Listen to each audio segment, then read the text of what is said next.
नमस्कार. तिखट पाहुणचार रेसिपीमध्ये मी प्रिया तुम्हा सर्वांचं पुन्हा एकदा स्वागत करते.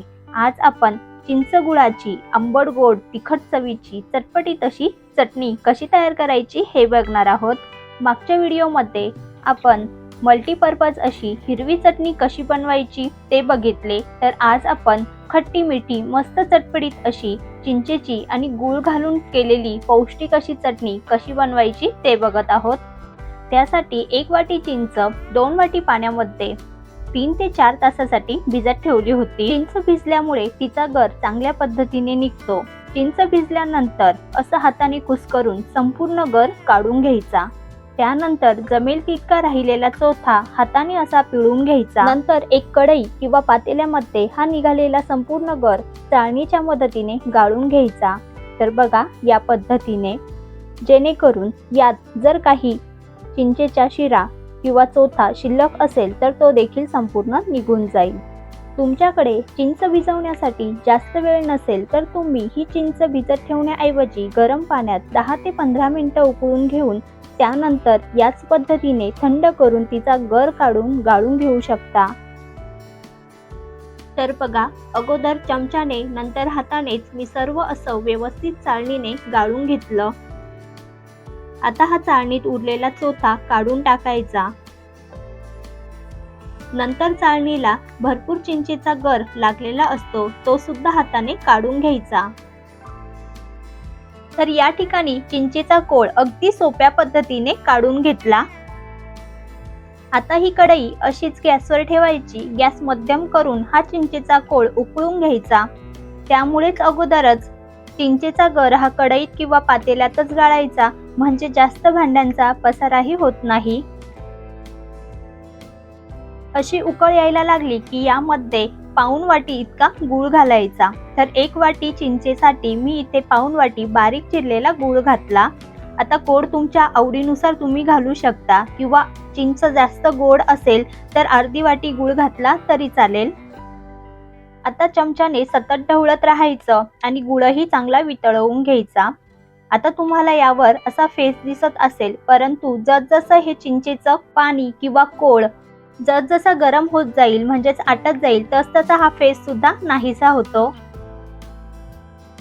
तर बघा, सुरुवातीपासून ते आतापर्यंत 10 मिनिटं झालेली आहे सतत ढवळत. तुम्ही बघू शकाल हा चिंचेचा कोळ अर्धा झालेला आहे, तसेच थोडा घट्टही दिसत आहे. आता या स्टेजला यामध्ये काही कोरडे मसाले घालायचे आहे. त्यामध्ये अर्धा चमचा लाल मिरची पावडर, अर्धा चमचा चाट मसाला, पाव चमचा इतकी काळी मिरीची पावडर, अर्धा चमचा जिरेपूड, तर भाजलेल्या जिऱ्याची पावडर वापरली आहे. तर यातच पाव चमचा हिंग आणि थोडंसं पाव चमचा इतकं काळं मीठ सुद्धा घातलं.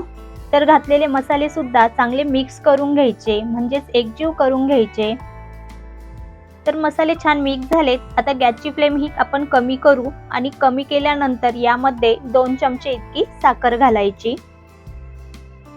तर साखर घातल्याने आंबट, गोड, तिखट सर्व चवी छान बॅलन्स होतात व चटणीची चवही वाढते. तर साखरही छान मिक्स करून घ्यायची.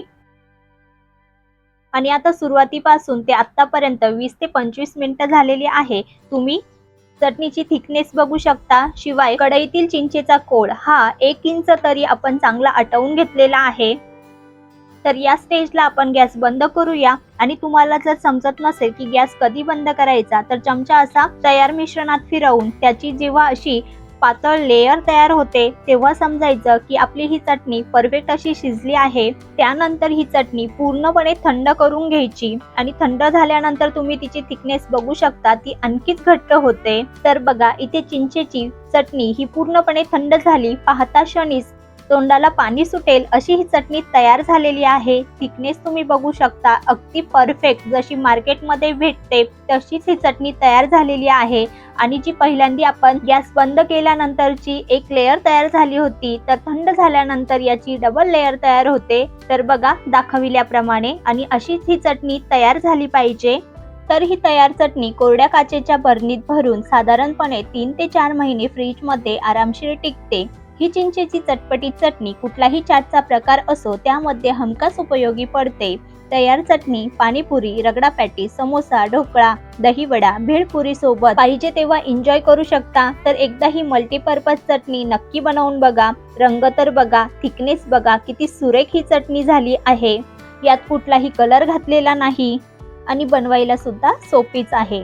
तर आजची ही चटपटीत अशी चिंच गुळाची चटणी आवडल्यास लाईक करा. चॅनलवर नवीन असाल तर सबस्क्राईब करायला मात्र विसरू नका. पुन्हा भेटूया अशाच एका नवीन रेसिपी सोबत. धन्यवाद.